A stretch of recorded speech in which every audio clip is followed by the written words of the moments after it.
she was crowned Miss America 2024, but the title is just one facet of Madison Marsh's life. She's a second lieutenant in the Air Force and the first active duty military officer to receive the title of Miss America. She's also hard at work advocating for cancer research, and somehow she found time to talk with us live. I don't know how.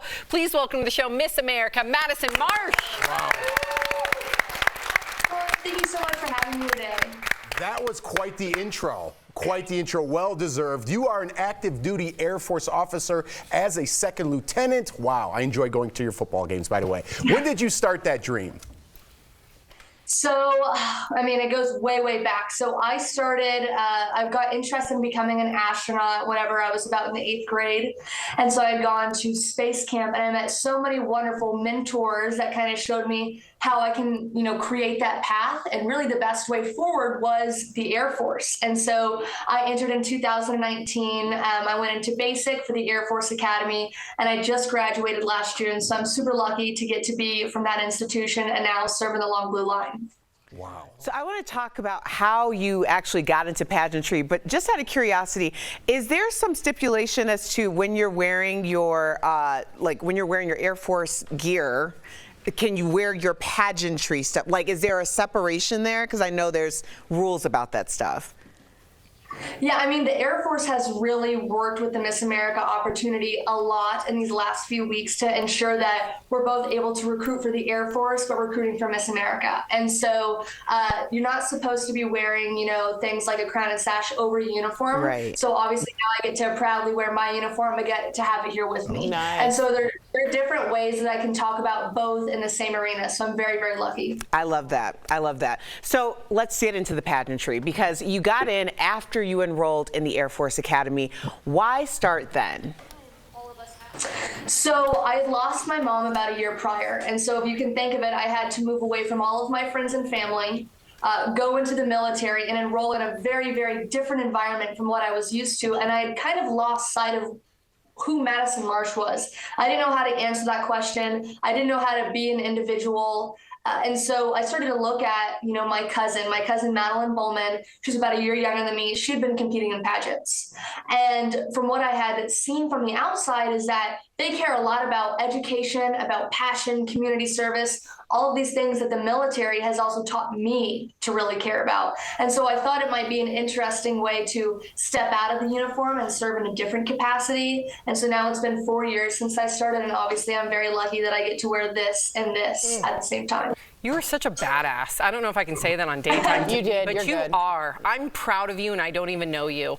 Have you ever faced any sort of criticism or negative stereotypes competing in pageants? And you just fill us in, because when you hear your resume, sometimes people don't. The juxtaposition doesn't go hand in hand, unfortunately. So please fill us in. I think negative stereotypes exist in about every single job or position you could be in.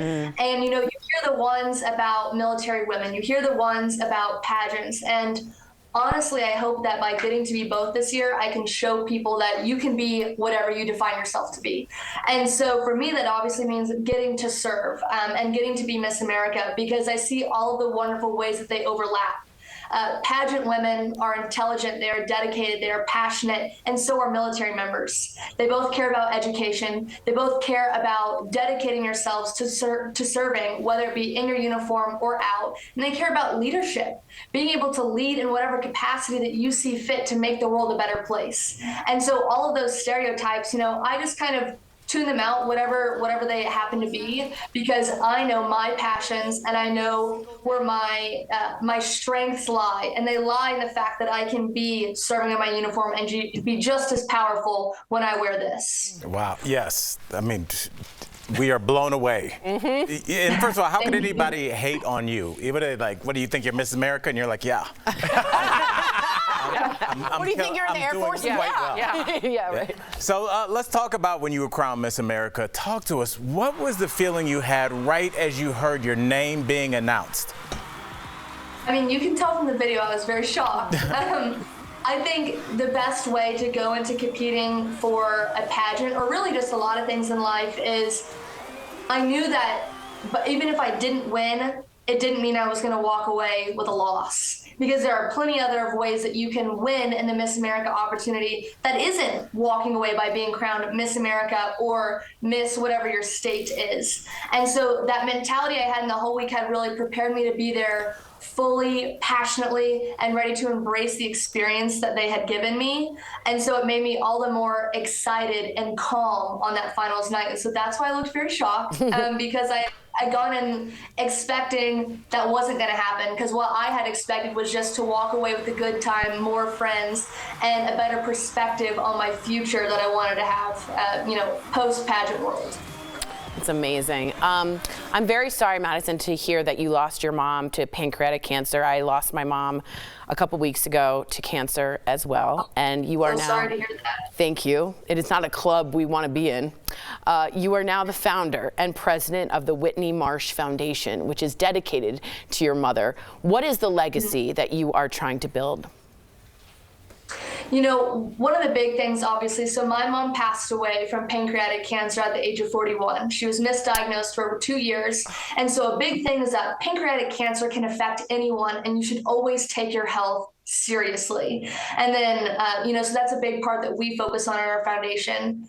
But another thing is just the way that my mom lived her life and the legacy that she had. There was a story that she had told me whenever she was going for treatment at MD Anderson.